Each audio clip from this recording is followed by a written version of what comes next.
ये सब देखिए पूरा मिट्टी में यह दबा हुआ है, जहां पर पुराने जमाने की ढकनी है, परई है, दिया है, हांडी है, सब टेराकोटा की सामग्री इसमें पड़ी हैं। ये पूरे काली जो लेयर है ये पूरा जला हुआ है। देखिए यहाँ राख के ये लग रहा है कि इसमें सरपत या कुछ रहा होगा, जो जल करके आज ये राख के रूप में हो गया है। ये देख सकते हैं आप। ये इसको खोद करके निकालो, इसको खोद के निकालो, खोद के निकालो। ये लोहे के अंश के सारी जो है मिट्टी, एक ये मिट्टी है, देखिए इस मिट्टी को देखिए, ये लोहे, इसमें पूरी तरीके से लोहा है इसमें। ये देखिए पेंट की हुई टेराकोटा की सारी सामग्री है हमारे पास। ये पकाई गई मिट्टी के हैं।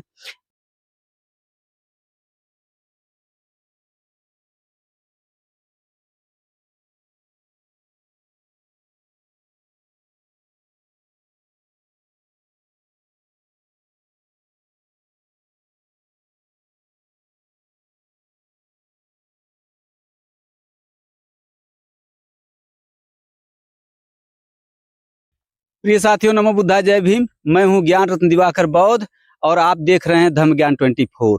जी साथियों, आज हम खड़े हैं नगवा मैदो गांव में, जो बिलरियागंज, आजमगढ़ जनपद के बिलरियागंज मार्केट से 3 किलोमीटर गोरिया बाजार पड़ता है, और वहां से उत्तर आए हैं लगभग हम 3 किलोमीटर नगवा मैदो गांव में।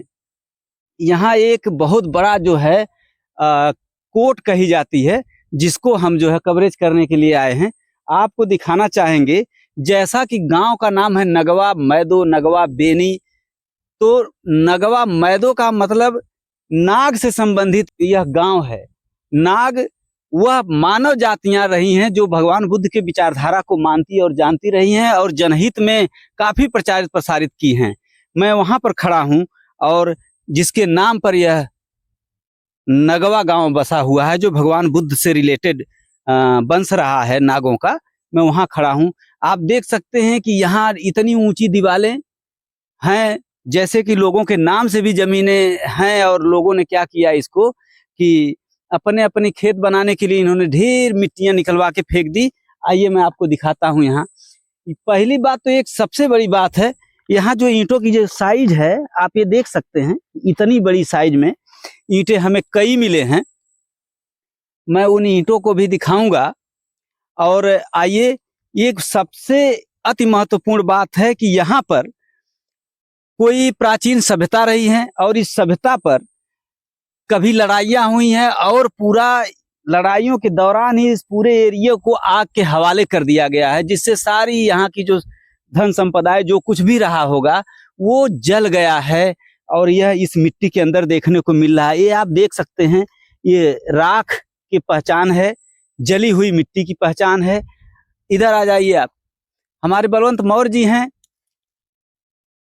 आप ये देखिए, ये पूरा दिया है, ढकनी है, और हांडियों के टूटे फूटे अवशेष हैं, ये ईंट जो इसमें दबी हुई हैं। अब आप इधर आ जाइए, तो इधर आप देखेंगे कि पूरा एकदम जो है ये दबा हुआ है मिट्टी में।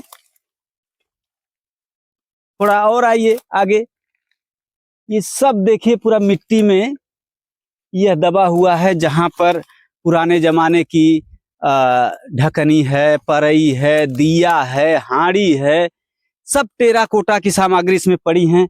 और बहुत बड़ी बात है कि जो आग के हवाले कर दिया गया था, वो सब जल करके इस मिट्टी में दबे हैं। और नीचे आप यहाँ से देख सकते हैं, यहाँ काला काला जो दिख रहा है आपको, ये जले हुए मिट्टी के अवशेष हैं। और अगर आपको मेरी बात पर विश्वास न हो, तो आप यहाँ देख लीजिए, ये पूरे काली जो लेयर है ये पूरा जला हुआ है। देखिए यहाँ राख के ये लग रहा है कि इसमें सरपत या कुछ रहा होगा, जो जल करके आज ये राख के रूप में हो गया है। ये देख सकते हैं आप। यहाँ देख सकते हैं, मैं लकड़ी दिखा रहा हूँ, ये लकड़ी जली हुई पड़ी है। ये लकड़ी के अवशेष हैं जो जले हुए के रूप में है। ये देखिए लकड़ी के जले हुए अवशेष हैं। ये पूरा आग के हवाले आप देखिए कि पूरा एक लेयर ही है जो मिट्टी में दबा हुआ है। और ये चीज दिखाने का प्रयत्न मैं करूंगा।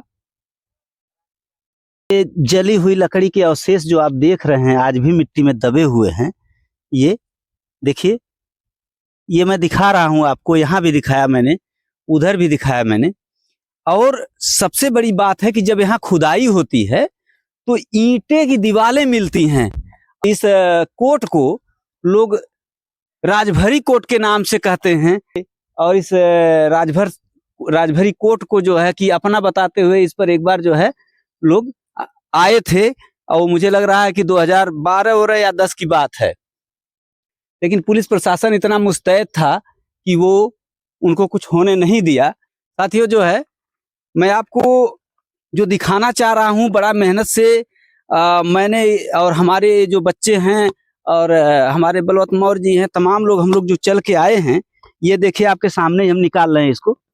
ए बाबू जरा इसको निकालो, इसको निकालो, तो इसको खोद करके निकालो, इसको खोद के निकालो, खोद के निकालो, ले आओ, ले आओ, ले आओ। जितने भी ऊंचाई पर हैं ये सब मिट्टी लोग निकलवा चुके हैं, जिसकी वजह से भीटे हो गए हैं। और जो लोगों के खेत थे उन लोगों ने अपने खेतों से ईंटें निकाल निकाल करके इधर उधर इकट्ठा किया है, जो भीटों के रूप में दिखाई दे रहे हैं। तो हमने बहुत कोशिश की, बहुत ढूंढा। इसके बाद इसमें यहाँ पर एक मिट्टी मिल रही है, ले आओ बच्चों, बच्चों ले आओ, ले आओ। यहाँ पर लौह मिट्टी के भी कुछ अवशेष पाए गए हैं मुझे। ये देख रहे हैं, इसका काफी वजन है, इसमें लोहे का अंश है। और यह जो है काफी मजबूत है और काफी भारी भी है। तो आपको मैं दिखाऊं, हम लोगों ने जो कलेक्ट किया है ये चीजें, ये लोहे के अंश के सारी जो है मिट्टी, एक ये मिट्टी है, देखिए इस मिट्टी को देखिए, ये लोहे, इसमें पूरी तरीके से लोहा है, इसमें हो गया। फिर ये देखिए लोहा है, भारी है काफी। यहाँ दिया हमने कलेक्ट किया है, दिया देखिए है, मनका है, ये मनका गुड़िया जिसको बोलते हैं, ये मिला है हमको। इसके बाद ये अभी बच्चे से खुदवाया गया है, जो ये इसको ये बेलनाकार होता है। इसका एक रूप देखिए, आपको दिखा रहा हूं मैं। ये जैसा ये यहाँ दिख रहा है, ऐसे ही कुछ दूरी के बाद, लगभग इतनी दूरी के बाद इसका दूसरा भाग यहाँ पर ऐसे ही मिलेगा। तो ये शरीर में अपने पैरों पर रगड़ते थे लोग पुराने जमाने में, ये इसी का अंश है। 1 2 3। और हमको देखिए ये मिला है मोहर के समान, हालांकि मोहर है नहीं ये। और ये देखिए, ये मोहर के समान ही है यहाँ पर देखिए, लेकिन ये जो है घिस गया है पूरी तरीके से। और यहाँ पर देखिए बहुत बड़ी बात है कि ये देखिए पेंट की हुई टेराकोटा की सारी सामग्री है हमारे पास। ये पकाई गई मिट्टी के हैं। और ये देखिए, ये अलंकृत जो है कि हैं, ये हाड़ी कह सकते हैं इसको, या दिया कह सकते हैं, उसके अंश हैं, ये भी हैं। मैं आपको ये देखिए, ऐसा मुझको बहुत मिला है। ये जो चमक रहे हैं इसमें क्रिस्टल छोटे छोटे, ये जो है एकदम बालू के रेत के समान चमक रहे हैं। ये इस तरीके का मुझे ढेर मिला है। लेकिन इसमें है, बाहर जो है लाल है, अंदर काला है। और एक गोली मिली है, ये भी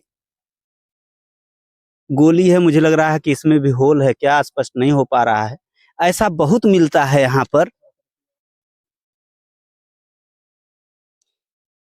ये देखिए सामग्री मिली है हमारे पास, ढेर सारी चीजें। ये देखिए, ये उस जमाने की कलाकृतियां आज भी जो है इस मिट्टी के बर्तनों पर उकेरी गई हैं। ये हाथी या घोड़ा कोई चीज रहा होगा, ये भी हैं। हाँ देखिए, ये मिल गया। ये इसका पार्ट जो मैं दिखाना चाह रहा था, ये पार्ट देखिए, ये है इसका, ये ऐसे होता है, इतना बड़ा कम से कम होगा ये। तो ऐसे मुझे कई जगहों पर मिला है। मैं सारनाथ में दिखाऊं आपको, कुशीनगर में दिखाऊं, आजमगढ़ में, आमक में मिला है, ऊंचा गांव में मिला है, और कई स्थलों पर मुझको मिला है, बहुत मिला है। ये मुरहर में मिला है मुझको। तो बहुत कुछ दिखाया जा सकता है, लेकिन इसका कोई इसकी समय की जो है अपने हिसाब से तमाम चीजें हैं। मृद भांड के देखिए ये मेखड़े, या उसके जो है कि अ, सिर कहेंगे, हाड़ी जो बड़ी हाड़ियां होती हैं उसके ये सिर हैं। तो इस तरीके बहुत ढेर सामग्री यहाँ मिल रहे हैं। ये टेराकोटा की सामग्रियां हैं सब। तो ये अभी यहाँ पर ढेर सारी मूर्तियां मिली हैं। दूसरी बात है कि यहाँ पर एक और मूर्ति मिली है, जो कि समई माता का मंदिर है, वहां पर मिली है। सबसे बड़ी बात ये है साथियों कि समई माता का मंदिर मैं तो नहीं सुना था। मैं 1.5 साल पहले देखा, जब मैं कपिलवस्तु गया। जब नेपाल के तिलौरा कोट के निकट मैं कपिलवस्तु में पहुंचा, जहां भगवान बुद्ध जिस राजमहल से महाभिनिष्क्रमण किए थे, अर्थात गृह त्याग किए थे, तो वहां पर समई माता का जो है मंदिर मिला था हमको। तो बताया गया कि समई माता का जो मंदिर है, ये भगवान बुद्ध अर्थात सिद्धार्थ की माता का नाम जो है समई माता है, जिसके नाम पर वहां पूजा होती है। ये मंदिर मुझे जो है समई माता का मंदिर देखिए इस कोट पर भी मुझको मिला है। दूसरी बात यह है कि ये आजमगढ़ के ओझौली घाट में नदी के किनारे जो गांव है, पुल के पास, वहां भी समई माता का मंदिर है। अभी मैं कल गया था, रौना पार और लाट घाट के बीच में एक गांव पड़ता है तहिरापुर बघावर, वहां पर जो है समई माता का मंदिर और द्वार बना हुआ था। तो आप देख सकते हैं कि वो समई माता का जो रिलेशन है वो भगवान बुद्ध से जुड़ा हुआ है। और यह स्थल जो है ये अत्याधुनिक है, जिसको राजभरी कोट के नाम से जाना जाता है। तो राजभरी जो कोट है, राजभर के लोग जो हैं वो बार बार नए रूप में जो है कि आए हैं। स्थान एक ही है, लेकिन समय समय पर अलग अलग राजवंशों का इस पर कब्जा रहा है। इसलिए जो है कि जमीन वही पड़ी है, इस पर तमाम अवशेष भी मिले हैं, और तमाम जगह पर तमाम राजा जो है समय समय पर जो है इस पर अपने अपने शासन का विस्तार किया है। नाम है नगवा मैदो। नगवा अर्थात नागों का गांव ये रहा होगा। नाग जो भगवान बुद्ध के अनुयायी थे, नाग वही नाग जो बौद्ध धर्म को आगे बढ़ाने में बहुत बड़ा अपना योगदान दिया। भैया आपका नाम क्या है? ओमकार। कहाँ के रहने वाले हैं? आजमगढ़। गांव का नाम बताइए। ग्राम नगवा बेनी। नगवा बेनी के रहने वाले। जी। ब्लॉक कौन सा पड़ता है? ब्लॉक महाराजगंज। थाना? बिलरियागंज। तो आप यहाँ की पैदाइश है, आप किस गांव की? जी। आपके समय में यह कैसा भीटा था? और ऊंचाई थी। बहुत ऊंचाई थी। तो धीरे धीरे अब खत्म हो गया। खत्म हो रहा। लोगों का उस पर खेती वेती भी करते हैं लोग? हाँ, करते हैं थोड़ा बहुत लोग। तो आपने क्या देखा था यहाँ अपने बचपन में, कोई चीजें? अपने बचपन में तो ऐसे ही ऊंचा था, भेड़ बकरियां चर रही थी, राहर सावा को तो बो रहे थे लोग। आपका नाम क्या है? लौटू राम। जी। तो आपके बचपन में यहाँ क्या था? हमारे बचपन में इस तरह से ऊंचा खाला था, ईंटा पत्थर लोग निकालते थे। जी। यहाँ से ईंटा निकाल निकाल कर दिवाली मिलती थी, दीवार ईंटे की। और इतनी इस पास में जितने कुआं पहले बने थे, सब इसी ईंटे से बने बने थे। और घर पर ले जाकर कोई हौदी लगाता था, कोई गोरू तरह बिछाता था। उन्हें ईंटा की दीवार तमाम मिलती थी। इसको कोई कोट वोट कहते हैं? हाँ, कोट अब तो राजभरों के कोट लोग बताते थे। तो आधुनिक समय का है मामला। पहले भी कोट कोट के नाम से रहा होगा, हाँ, और अब जो है राजभरी पहले कोट बोला नगवा जाता है। गोदाम लोग कहते थे। क्या कहते थे? नगवा गोदाम। अच्छा। यहाँ आसपास में क्या क्या है? कुछ नहीं। मड़हा क्या? हाँ, हाँ, ताल है। ताल एकरे बाद जवन ताल है हाँ, वो मगहा बुलाते हैं। मड़हा था। जी। और यहाँ मंदिर कितने हैं? मंदिर वही समय का मंदिर है। और और समय का कुआं कितना है यहाँ आसपास में? कुआं तो एक हम लोग देखे थे, हाँ, जो वो अभी पट गया। और अभी एक उस कुआं उत्तर तरफ है अभी। वहाँ हाँ, उस संबई गांव माता के पर मंदिर के पास उस गांव पड़ता है, कुआं वहाँ भी है। इस गांव में नहीं है।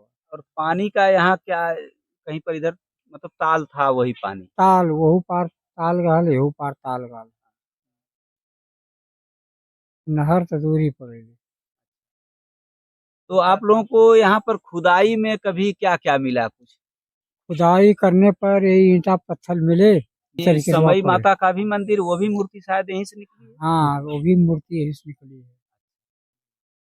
तो राजभरी कोट को लेकर के कभी इस पर कोई विवाद भी हुआ था? हाँ, विवाद हुआ था। कौन सा सन रहा होगा? 2010 या 12 रहल। हम्म, तो राजभर लोग आते थे यहाँ, हल्ला दंगा कब्जा करने आते थे। हम्म, तो शासन प्रशासन लगकर उन लोगों को भगाए, हम्म। खाली पड़ा है। राजभर लोग कहते हैं कि राजभरी के कोट। हाँ, राजभर लोग कहते हैं राजभरों की कोट है। हाँ, और जनता जो है, जो जोत वो पात रहे हैं, हाँ, जमींदारी के पहले से जिम्मेदारों की थी। और जिम्मेदारी टूटने के बाद भी जिम्मेदारों की थी। हाँ, लेकिन जिनको जैसा घटता बढ़ता गया, बेचते खोजते चले गए। हाँ। अब वो लोग बहुत कम रह गए हैं, कहीं कहीं 2-4 बिस्सा होंगे, बाकी सब यहाँ के काश्तकार ले लिए हैं।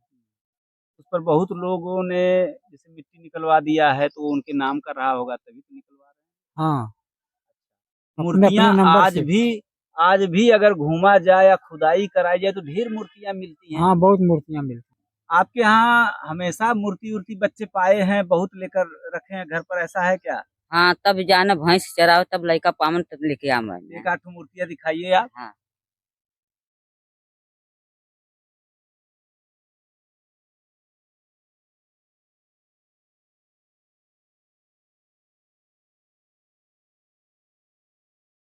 और बड़ा जूम कर लीजिए,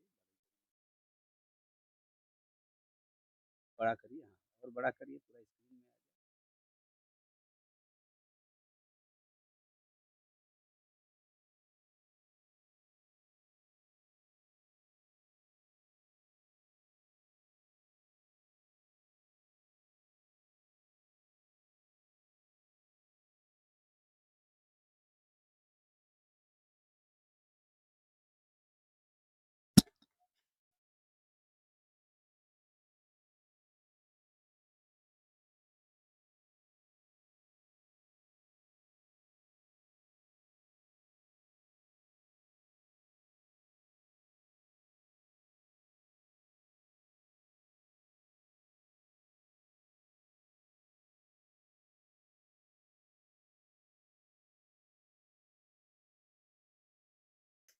आइए हम आपको दिखाते हैं जिन बच्चों ने हमारे साथ सहयोग किया, और इस कड़ाके की धूप में दोपहर को इस समय लगभग 1:30 बज रहे हैं, और ये बच्चे जो है हमको घूम घूम करके पूरी कोर्ट पर चारों तरफ घुमाए हैं। क्या नाम बाबू आपका? बैजनाथ।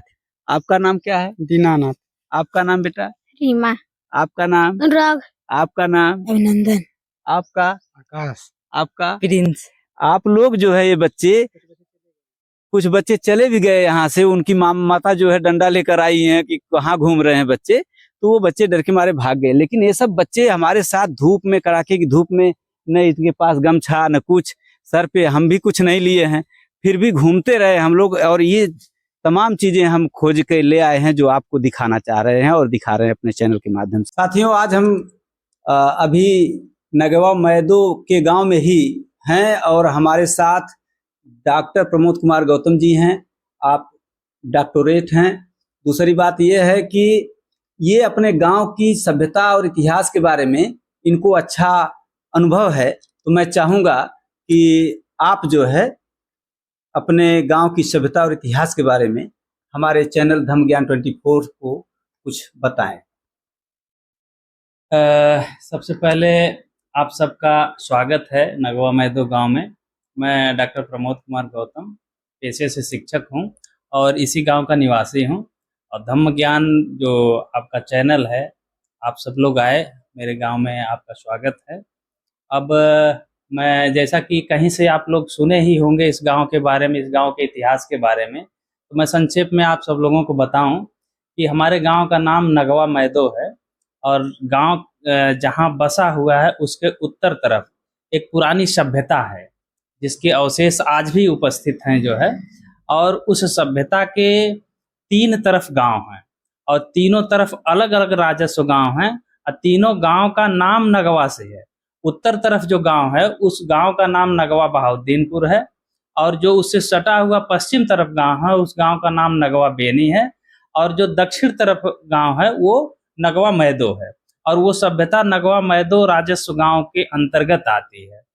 अब मैं आप सभी लोगों को बताना चाहूंगा कि उस सभ्यता के जो पूर्व साइड का जो हिस्सा है वहाँ एक तालाब है जिसको हम लोग बचपन से मड़हा ताल के नाम से जानते हैं और उसकी जो आकृति प्रकृति देखेंगे उस ताल की तो आप पाएंगे कि वो लंबा लंबा है और एक नदी के अवशेष के रूप में है।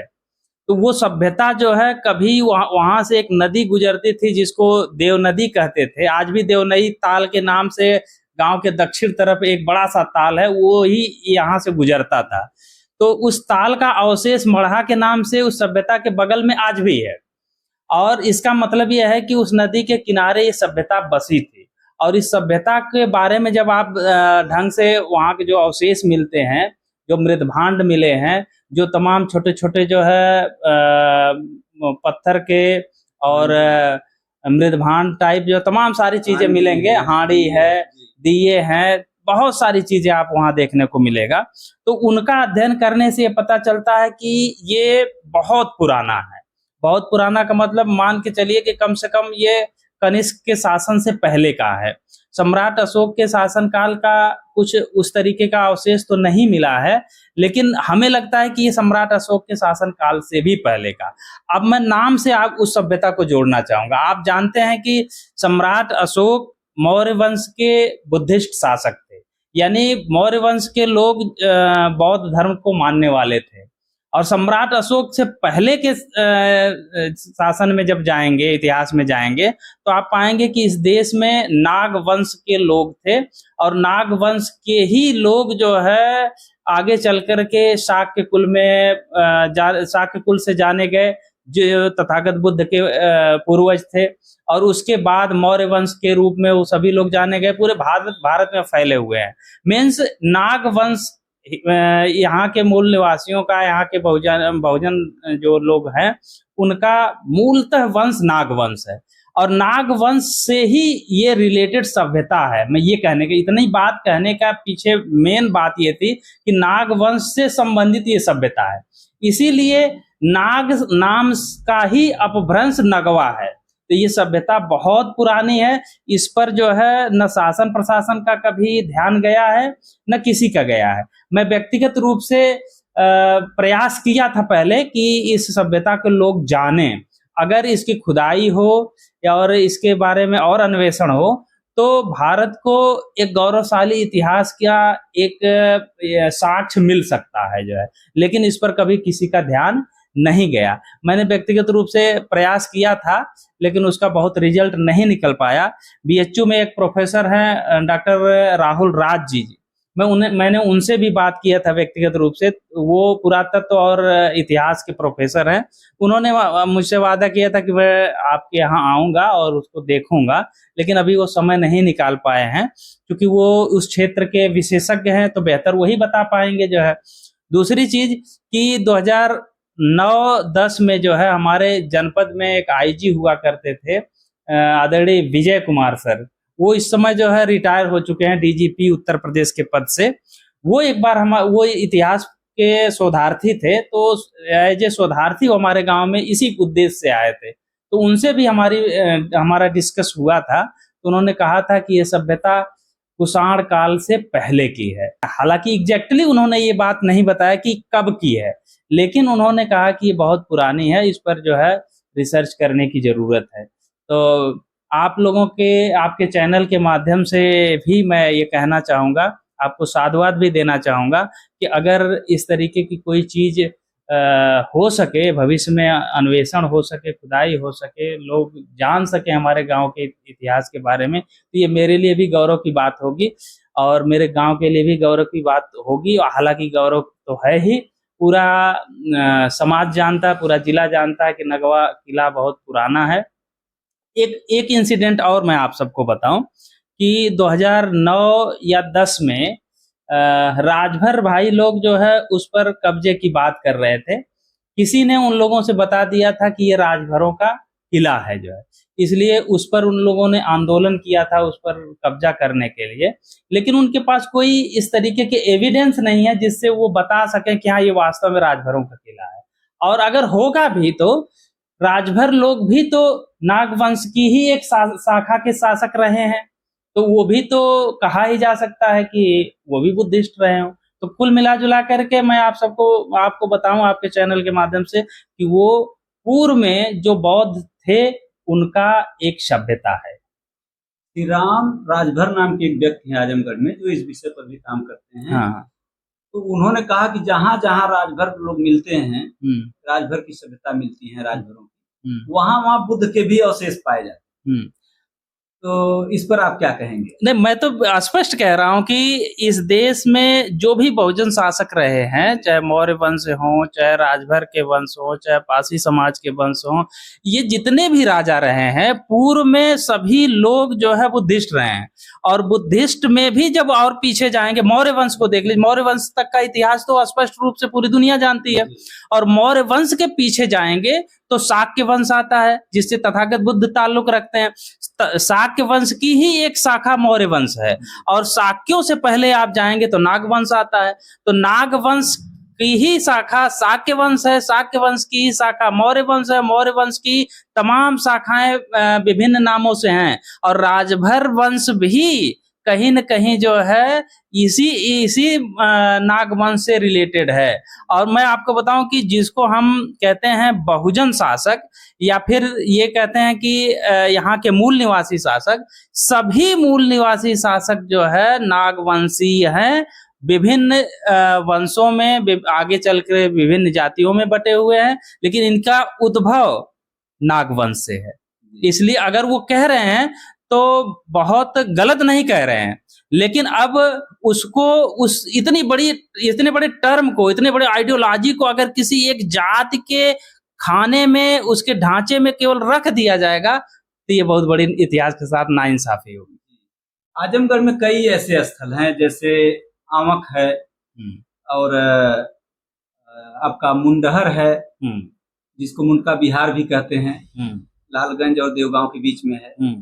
इस तरह ऊंचा गांव है, ढेर स्थल ऐसे हैं। महापुर भतड़ी भी है जो करहा के निकट है। ये जितने स्थल हैं सब नदियों, झीलों या तालों के किनारे ही बसी हैं। इसका क्या उद्देश्य? देखिए, पहले जो सभ्यता बसती थी वो हमेशा नदियों के किनारे, पूरी दुनिया का आप इतिहास उठा करके देखेंगे तो जहां पानी रही है, आबाद कहते हैं ना, आबादी का मतलब है कि जहां लोग रहते हैं, और आब का मतलब होता है पानी। जहां आबादी वहीं बसती थी जहां पानी हो। पानी जो है उनकी जीविका का मुख्य साधन हुआ करता था, ट्रांसपोर्ट का साधन हुआ करता था, सारा चीज होता था। तो जहां भी देखेंगे पूरी दुनिया में सभ्यताएं नदियों के किनारे, पानी के किनारे ही बसी हैं।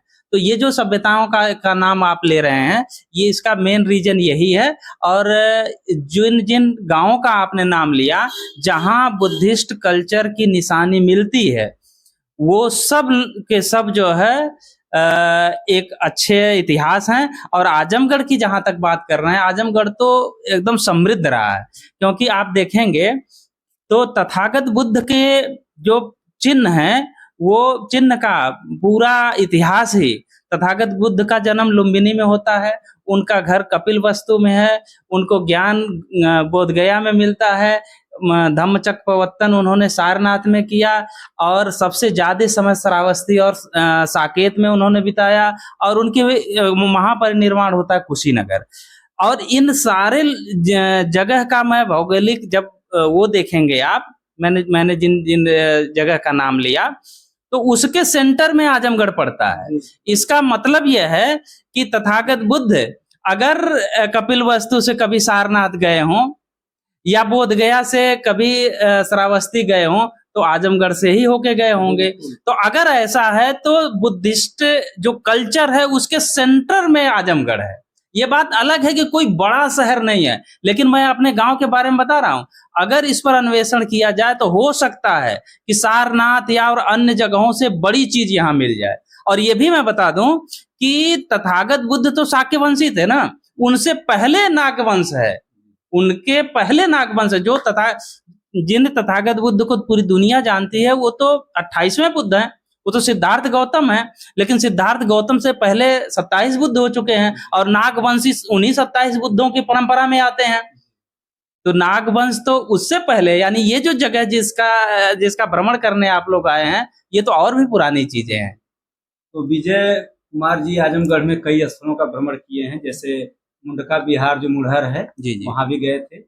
तो ओंकार राय ने हमको बताया था कि हमारी बातचीत उनसे होती है इस विषय पर, जी और जी आए थे, वो निरीक्षण किए और ठीक है। लेकिन अब आप हम जानना चाहेंगे कि आपकी जानकारी में कहीं कोई सिक्के वगैरह मिले, कहीं कुछ पैसे उसे गड़े हुए पाए गए, या फिर कुछ ऐसी चीजें मिली कि जिससे लगे कि यहाँ काफी धन संपदा छिपी हुई है, ऐसा कुछ? नहीं, हमारे गांव में देखिए एक बार ऐसा सुना था हमने कि चूंकि वो जगह सन 55 के आसपास जब हमारे गांव में चकबंदी हुई, 55-60 के आसपास चकबंदी हुई, तब हम लोगों का जन्म नहीं था। तो वो पूरी जगह हमारे गांव के लोगों को चकबंदी विभाग द्वारा आवंटित कर दी गई। छोटे छोटे खेत बांट के जो है आवंटित कर दिए गए। और जब आवंटित कर दिए गए तो लोग जो है उसको फिर जोतना बोना शुरू किए, छोटा छोटा प्लाट बना करके। तो उसी में आज भी अगर आप देखे होंगे तो बहुत सारे खावा मिले होंगे, मोटी मोटी मेड़ मिली होगी। तो एक खेत और दूसरे खेत के बीच की डिवाइडर है वो। तो उस तरीके की चीजें आज भी हैं वहाँ। तो कई लोग जो है उस तरीके खोदते खोदते जो है वहाँ इस तरीके की मुद्राएं पाए हैं, इसमें नहीं कोई दो राय है, लेकिन हमने नहीं देखा है जो है। ठीक है, तो ये तो सही है कि वो इस तरीके की मुद्राएं वहां मिली हैं, लेकिन लोग इस पाए और उसको रख लिए या बेच दिए या छुपा लिए जो है, हमने नहीं देखा। अगर हम देखते तो निश्चित तौर से इसको जो है ऐतिहासिक दृष्टि से उसकी व्याख्या कर पाते। हाँ, एक चीज और मैं बताऊं कि वहाँ उसके बगल में, गांव के जहां हम लोगों का घर है उसके बगल में एक बार इस तरीके की चीजें मिली थी, लेकिन उसको जब हमने पता किया तो वो नागवंश या सम्राट अशोक या कनिष्क के समय का नहीं था, वो मुगल काल के आसपास का सिक्का था। तो उससे उसका रिलेशन नहीं है। मुगल काल तो अभी जो है 400 साल का मामला है, जो है 400 साल का ज्यादा से ज्यादा मामला है, तो वो उससे रिलेटेड नहीं है जो है। हाँ, एक बात और मैं इसमें आप लोगों को जोड़ दूं कि अंग्रेज जब आए तो वहाँ जो पुराने गोदाम वोदाम टाइप जो पुरानी खंडहर बचे थे, तो लोग पूर्वज ये बताते हैं कि उसको नील के गोदाम के रूप में उपयोग किए थे। नील का गोदाम का मतलब जो है, जब यहाँ अंग्रेज आए तो नील की खेती करते थे, इंडिगो बागान। हाँ, तो उसका जो है उन्होंने उपयोग किया था। और आज भी एक अंग्रेज के नाम से लगभग 12 बिस्वा उस पर, जहां आप गए थे उस स्थल पर, उस अंग्रेज के नाम से है। पुरानी धरोहर मिली है। और वो कोपट साहब के नाम से आज भी खतौनी में है। तो अंग्रेजों ने उसको अधिग्रहित किया था और उसके बाद जो है गांव वालों को उन्होंने आवंटित कर दिया जब देश आजाद हुआ था। आज भी वहाँ जो पक्का, उसको हम लोग पक्का कहते हैं। हाँ, चबूतरा नहीं, वो बड़ा सा, अब तो आप देखे होंगे तो थोड़ा सा कम एरिया में ना, जब हम लोग उस पे बचपन में खेलते वोलते थे, जाते तो मोटी मोटी दीवार भी मिलती थी।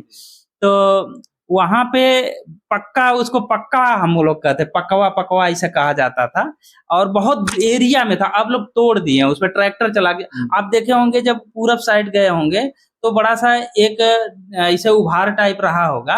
हम लोगों के बचपन में वो बहुत ऊंचा था, और वहां से उस पर चढ़ करके हम लोग देखते थे, गोरिया बिलरियागंज का रोड तक दिखता था, बसें जब आती जाती थी। अब तो मान लीजिए आबादी ज्यादा हो गई है, और जिसके हिस्से में वो चीजें आई, एक ब्राह्मण हैं, उनके हिस्से में वो आई, तो उसने अपना ट्रैक्टर लगा करके उसको तोड़ दिया, जो वो समतल थोड़ा बना दिए हैं, लेकिन पहले वो और ऊंचा था। एक चीज और मैं इसमें जोड़ना चाहूंगा कि अभी आप लोगों ने देखा होगा, क्योंकि आप लोग विजिट करके आए हैं, तो कुछ अवैध तरीके से वहां खनन भी हो गया। जो और हम प्रयास किए थे कि ना हो पाए, हमारी ना जानकारी में कुछ खनन हुआ, लेकिन उसके बाद जब खनन हुआ तो हमने रोकने का भी प्रयास किया।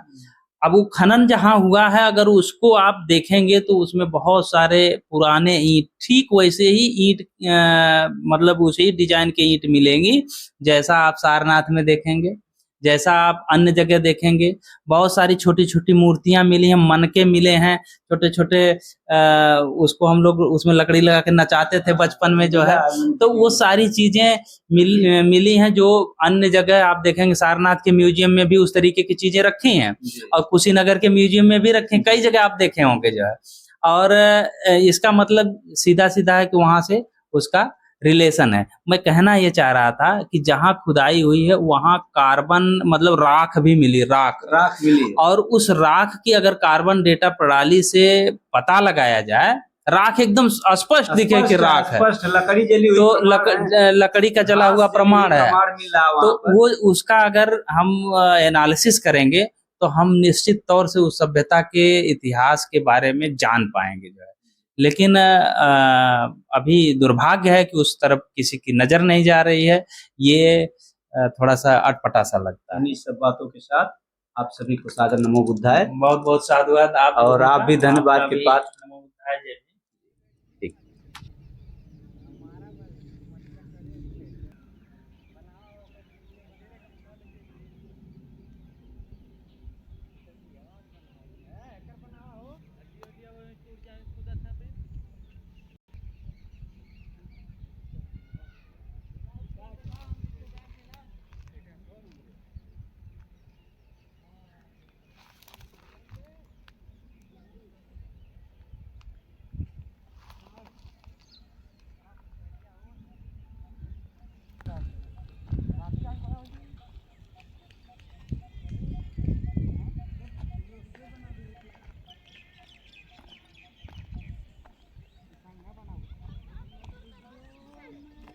बोला कि अभी तक जो भी हम लोगों ने जितने वीडियो बनाए हैं, जितने भी हॉसेस दिखाए हैं, उसमें से ये भिन्न है।